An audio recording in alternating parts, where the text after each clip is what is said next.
Chapter 12 of Against the Grain. This recording is in the public domain. Recording by Martin Geeson.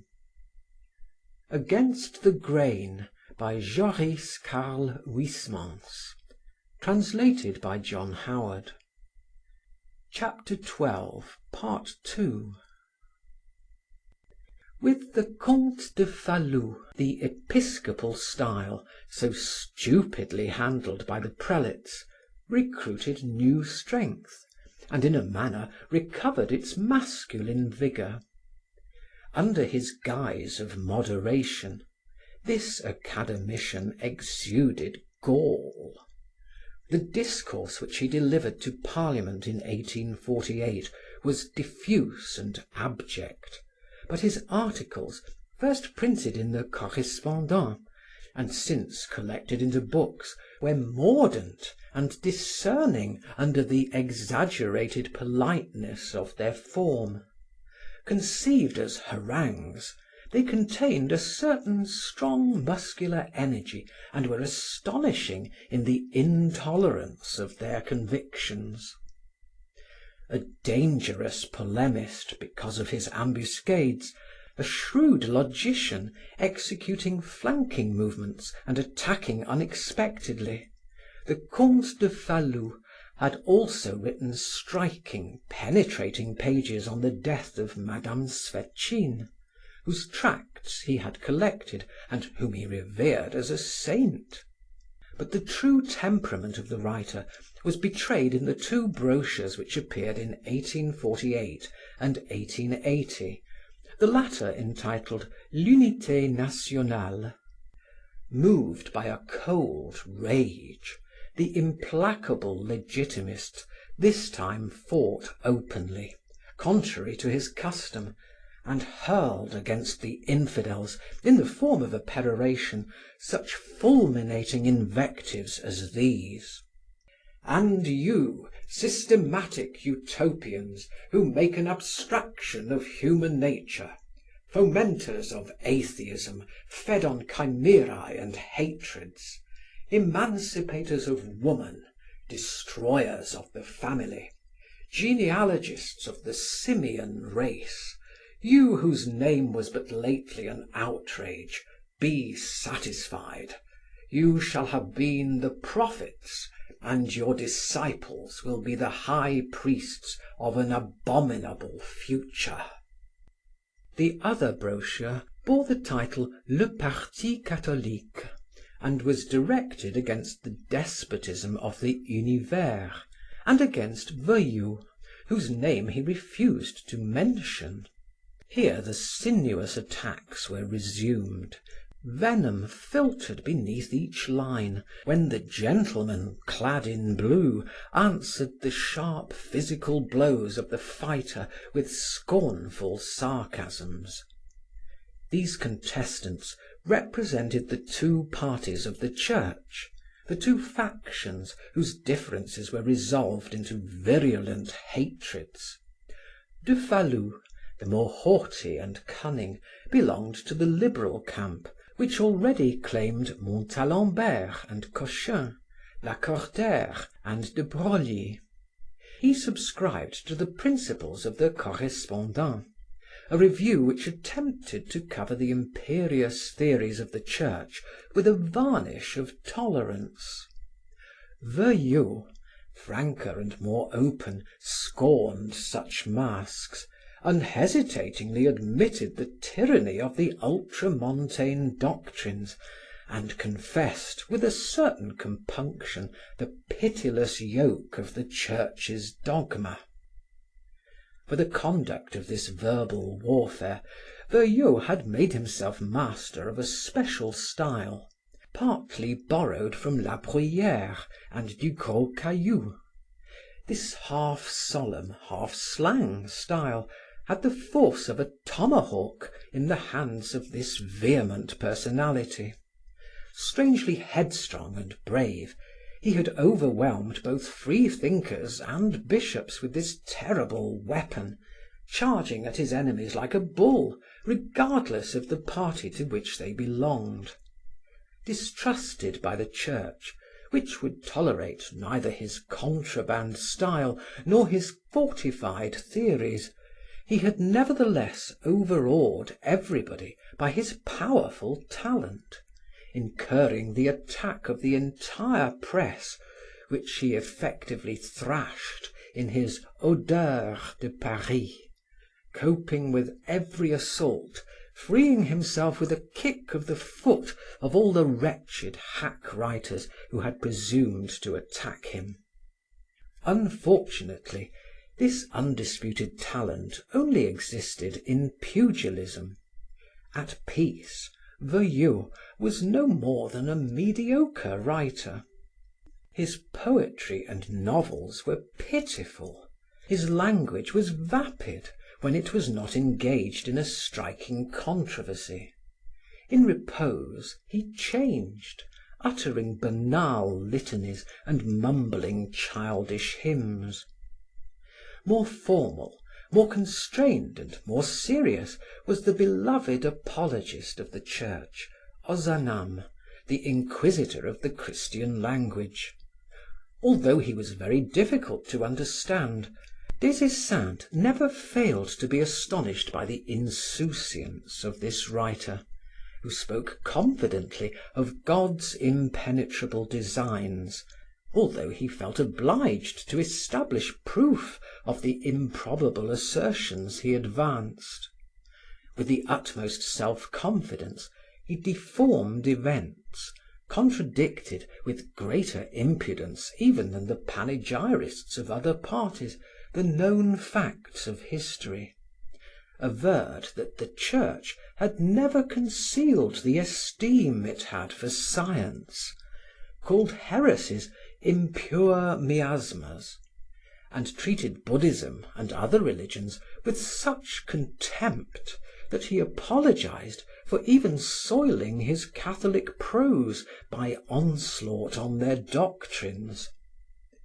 At times, religious passion breathed a certain ardor into his oratorical language, under the ice of which seethed a violent current. In his numerous writings on Dante, on St. Francis, on the author of the Stabat Mater, on the Franciscan poets, on socialism, on commercial law and every imaginable subject, this man pleaded for the defense of the Vatican, which he held indefectible, and judged causes and opinions according to their harmony or discord with those that he advanced. This manner of viewing questions from a single viewpoint was also the method of that literary scamp, Nettement, whom some people would have made the other's rival. The latter was less bigoted than the master, affected less arrogance, and admitted more worldly pretensions. He repeatedly left the literary cloister in which Ozanam had imprisoned himself, and had read secular works so as to be able to judge of them.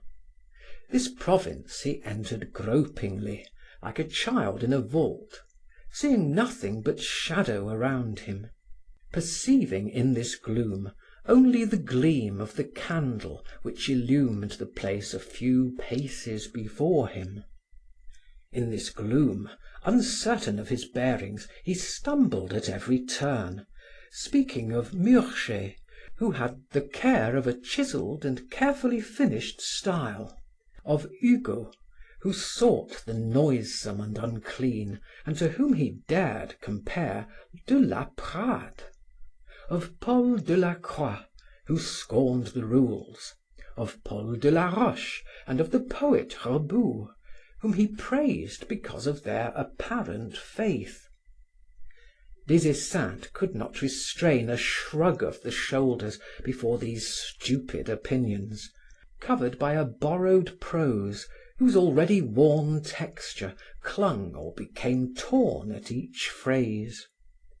In a different way, the works of Poujoulat and Genoude, Montalembert, Nicolas and Carnet failed to inspire him with any definite interest. His taste for history was not pronounced, even when treated with the scholarly fidelity and harmonious style of the Duc de Broglie. Nor was his penchant for the social and religious questions, even when broached by Henri Cochin, who revealed his true self in a letter where he gave a stirring account of the taking of the veil at the Sacre-Coeur. He had not touched these books for a long time, and the period was already remote when he had thrown with his waste paper the puerile lucubrations of the gloomy Pontmartin and the pitiful Féval. And long since he had given to his servants, for a certain vulgar usage, the short stories of Aubineau and Lasserre, in which are recorded wretched hagiographies of miracles effected by Dupont of Tours and by the Virgin. In no way did Des Esseintes derive even a fugitive distraction from his boredom from this literature. The mass of books which he had once studied he had thrown into dim corners of his library shelves when he left the Fathers' school.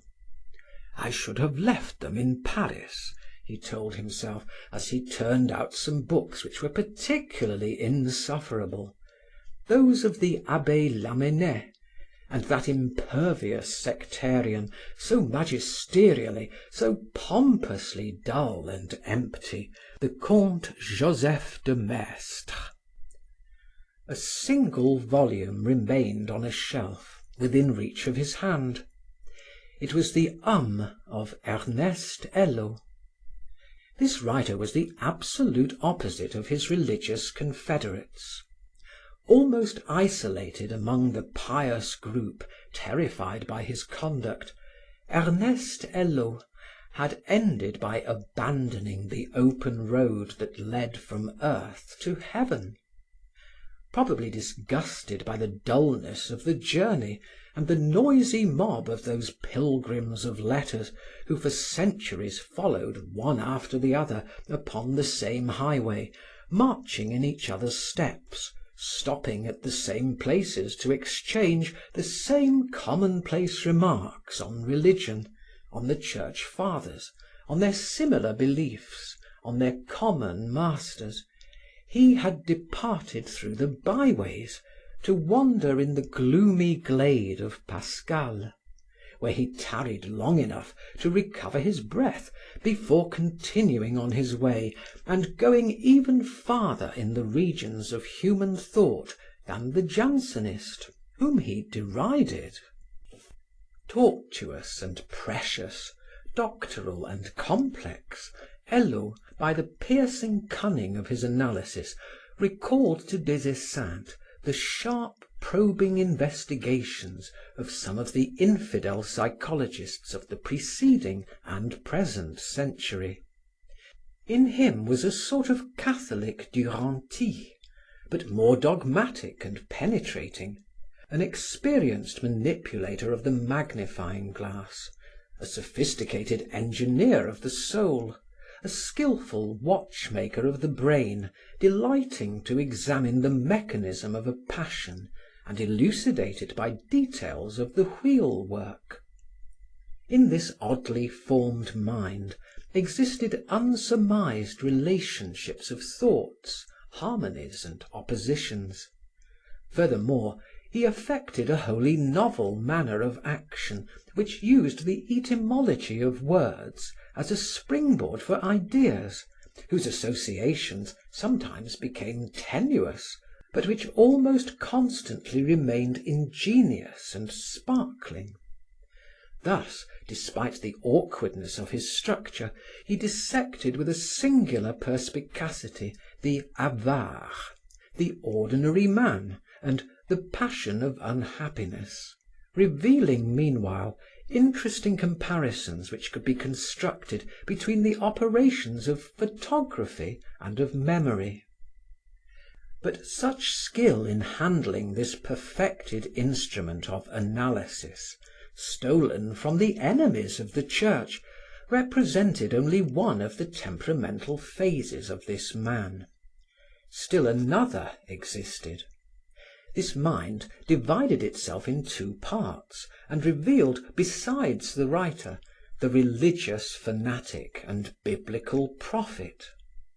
Like Hugo, whom he now and again recalled in distortions of phrases and words, Ernest Hello had delighted in imitating Saint John of Patmos.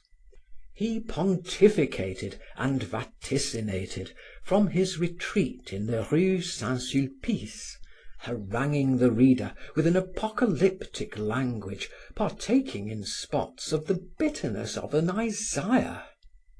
He affected inordinate pretensions of profundity. There were some fawning and complacent people who pretended to consider him a great man, the reservoir of learning, the encyclopedic giant of the age. Perhaps he was a well, but one at whose bottom one often could not find a drop of water. In his volume Paroles de Dieu, he paraphrased the Holy Scriptures, endeavoring to complicate their ordinarily obvious sense. In his other book, Homme, and in his brochure, Le Jour du Seigneur, written in a biblical style, rugged and obscure, he sought to appear like a vengeful apostle, prideful and tormented with spleen, but showed himself a deacon touched with a mystic epilepsy, or like a talented maître, a surly and bitter sectarian. But, thought Des Esseintes, this sickly shamelessness often obstructed the inventive sallies of the casuist. With more intolerance than even Ozanam, he resolutely denied all that pertained to his clan, proclaimed the most disconcerting axioms, maintained with a disconcerting authority that geology is returning towards Moses, and that natural history, like chemistry and every contemporary science, verifies the scientific truth of the Bible. The proposition on each page was of the unique truth and the superhuman knowledge of the Church, and everywhere were interspersed more than perilous aphorisms and raging curses cast at the art of the last century. To this strange mixture was added the love of sanctimonious delights, such as a translation of the Vision by Angèle de Foligno, a book of an unparalleled fluid stupidity, with selected works of Jean Rusbrock l'Admirable, a mystic of the 13th century, whose prose offered an incomprehensible but alluring combination of dusky exaltations, caressing effusions, and poignant transports. The whole attitude of this presumptuous pontiff, Hello, had leaped from a preface written for this book. He himself remarked that extraordinary things can only be stammered, and he stammered in good truth, declaring that the holy gloom where Rusbrock extends his eagle wings is his ocean, his prey, his glory, and for such as him the far horizons would be a too narrow garment. However this might be, Des Esseintes felt himself intrigued towards this ill-balanced but subtle mind. No fusion had been effected between the skillful psychologist and the pious pedant, and the very jolts and incoherencies constituted the personality of the man. With him was recruited the little group of writers who fought on the front battle line of the clerical camp. They did not belong to the regular army, but were more properly the scouts of a religion which distrusted men of such talent as Veuillot and Hello, because they did not seem sufficiently submissive and shallow. What the Church really desires is soldiers who do not reason. Files of such blind combatants and such mediocrities as Hello describes with the rage of one who has submitted to their yoke. Thus it was that Catholicism had lost no time in driving away one of its partisans, an enraged pamphleteer who wrote in a style at once rare and exasperated, the savage Léon Blois, and caused to be cast from the doors of its bookshops, as it would a plague or a filthy vagrant, another writer who had made himself hoarse with celebrating its praises, Barbey d'Aurevilly. It is true that the latter was too prone to compromise and not sufficiently docile. Others bent their heads under rebukes and returned to the ranks. But he was the enfant terrible and was unrecognized by the party. In a literary way, he pursued women whom he dragged into the sanctuary. Nay, even that vast disdain was invoked with which Catholicism enshrouds talent, to prevent excommunication from putting beyond the pale of the law a perplexing servant, who, under pretext of honoring his masters, broke the window panes of the chapel, juggled with the holy pyxes, and executed eccentric dances around the tabernacle. Two works of Barbey d'Aurevilly specially attracted Des Esseintes, the Prêtre Marié and the Diabolique. Others, such as the Ensorcelé, the Chevalier des Touches, and Une Vieille Maîtresse, were certainly more comprehensive and more finely balanced, but they left Des Esseintes untouched, for he was really interested only in unhealthy works, which were consumed and irritated by fever. In these all but healthy volumes, Barbey d'Aurevilly constantly hesitated between those two pits which the Catholic religion succeeds in reconciling: mysticism and sadism.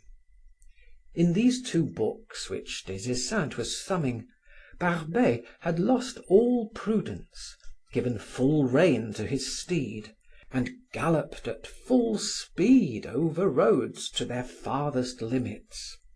All the mysterious horror of the Middle Ages hovered over that improbable book, the Prêtre Marié. Magic blended with religion, black magic with prayer, and more pitiless and savage than the devil himself, the god of original sin incessantly tortured the innocent Calixte, his reprobate, as once he had caused one of his angels to mark the houses of unbelievers whom he wished to slay. Conceived by a fasting monk in the grip of delirium, these scenes were unfolded in the uneven style of a tortured soul. Unfortunately, among those disordered creatures that were like galvanized Coppelias of Hoffmann, some, like Néel de Néou, seemed to have been imagined in moments of exhaustion following convulsions, and were discordant notes in this harmony of sombre madness, where they were as comical and ridiculous as a tiny zinc figure playing on a horn on a timepiece. After these mystic divagations, the writer had experienced a period of calm. Then a terrible relapse followed. This belief that man is a buridanesque donkey, a being balanced between two forces of equal attraction which successively remain victorious and vanquished, this conviction that human life is only an uncertain combat waged between hell and heaven, this faith in two opposite beings, Satan and Christ, was fatally certain to engender such inner discords of the soul, exalted by incessant struggle, excited at once by promises and menaces, and ending by abandoning itself to whichever of the two forces persisted in the pursuit the more relentlessly. In the Prêtre Marié, Barbey d'Aurevilly sang the praises of Christ, who had prevailed against temptation. In the Diabolique, the author succumbed to the devil, whom he celebrated. Then appeared Sadism, that bastard of Catholicism, which through the centuries religion has relentlessly pursued with its exorcisms and stakes. This condition, at once fascinating and ambiguous, can not arise in the soul of an unbeliever. It does not merely consist in sinking oneself in the excesses of the flesh, excited by outrageous blasphemies, for in such a case it would be no more than a case of satiriesis that had reached its climax. Before all, it consists in sacrilegious practice, in moral rebellion, in spiritual debauchery, in a wholly ideal aberration, and in this it is exemplarily Christian. It also is founded upon a joy tempered by fear, a joy analogous to the satisfaction of children who disobey their parents and play with forbidden things, for no reason other than that they had been forbidden to do so. In fact, if it did not admit of sacrilege, sadism would have no reason for existence. Besides, the sacrilege proceeding from the very existence of a religion can only be intentionally and pertinently performed by a believer, for no one would take pleasure in profaning a faith that was indifferent or unknown to him. The power of sadism and the attraction it presents lies entirely, then, in the prohibited enjoyment of transferring to Satan the praises and prayers due to God. It lies in the non-observance of Catholic precepts which one really follows unwillingly, by committing in deeper scorn of Christ those sins which the Church has especially cursed, such as pollution of worship and carnal orgy. In its elements, this phenomenon to which the Marquis de Sade has bequeathed his name is as old as the Church. It had reared its head in the 18th century, recalling, to go back no farther, by a simple phenomenon of atavism, the impious practices of the Sabbath, the witches' revels of the Middle Ages. By having consulted the Malleus Maleficarum, that terrible code of Jacob Sprenger, which permits the Church wholesale burnings of necromancers and sorcerers, Des Esseintes recognized in the witches' Sabbath all the obscene practices and all the blasphemies of sadism. In addition to the unclean scenes beloved by Malin, the nights successively and lawfully consecrated to excessive sensual orgies and devoted to the bestialities of passion, he once more discovered the parody of the processions, the insults, and eternal threats levelled at God, and the devotion bestowed upon his rival, while amid cursing of the wine and the bread, the Black Mass was being celebrated on the back of a woman on all fours, whose stained bare thighs served as the altar from which the congregation received the communion from a black goblet stamped with an image of a goat. This profusion of impure mockeries and foul shames were marked in the career of the Marquis de Sade, who garnished his terrible pleasures with outrageous sacrileges. He cried out to the sky, invoked Lucifer, shouted his contempt of God, calling him rogue and imbecile, spat upon the communion, endeavored to contaminate with vile ordures a divinity who he prayed might damn him the while he declared, to defy him the more, that he did not exist. Barbey d'Aurevilly approached this psychic state. If he did not presume as far as de Sade in uttering atrocious curses against the Saviour, if, more prudent or more timid, he claimed ever to honour the Church, he none the less addressed his suit to the devil as was done in medieval times, and he too, in order to brave God, fell into demoniac nymphomania, inventing sensual monstrosities, even borrowing from bedroom philosophy a certain episode which he seasoned with new condiments when he wrote the story Le Dîner d'un Athée. This extravagant book pleased Des Esseintes.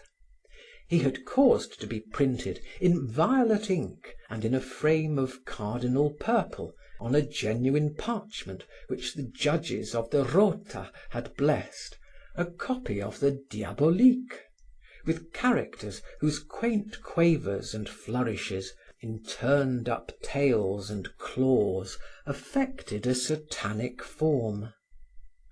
After certain pieces of Baudelaire that, in imitation of the clamorous songs of nocturnal revels, celebrated infernal litanies, this volume alone of all the works of contemporary apostolic literature testified to this state of mind, at once impious and devout, towards which Catholicism often thrust Des Esseintes.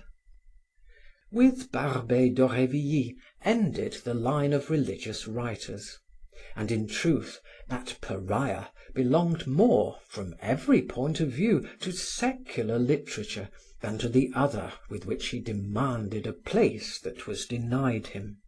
His language was the language of dishevelled romanticism, full of involved expressions, unfamiliar turns of speech, delighted with extravagant comparisons and with whip strokes and phrases which exploded like the clangor of noisy bells along the text. In short, d'Aurevilly was like a stallion among the geldings of the ultramontane stables. Des Esseintes reflected in this wise while re-reading, here and there, several passages of the book, and comparing its nervous and changing style with the fixed manner of other church writers, he thought of the evolution of language which Darwin has so truly revealed. Compelled to live in a secular atmosphere, raised in the heart of the Romantic school, constantly being in the current of modern literature and accustomed to reading contemporary publications, Barbey d'Aurevilly had acquired a dialect which, although it had sustained numerous and profound changes since the Great Age, had nevertheless renewed itself in his works. The ecclesiastical writers, on the contrary, confined within specific limitations, restricted to ancient church literature, knowing nothing of the literary progress of the centuries, and determined, if need be, to blind their eyes the more surely not to see, necessarily were constrained to the use of an inflexible language, like that of the 18th century, which descendants of the French who settled in Canada still speak and write today, without change of phrasing or words, having succeeded in preserving their original idiom by isolation in certain metropolitan centers, despite the fact that they are enveloped upon every side by English-speaking peoples. Meanwhile, the silvery sound of a clock that tolled the Angelus announced breakfast time to Des Esseintes. He abandoned his books, pressed his brow, and went to the dining room, saying to himself that, among all the volumes he had just arranged, the works of Barbey d'Aurevilly were the only ones whose ideas and style offered the gaminess he so loved to savour in the Latin and decadent monastic writers of past ages. Chapter 13. Recording by Martin Geeson in Hazelmere, Surrey.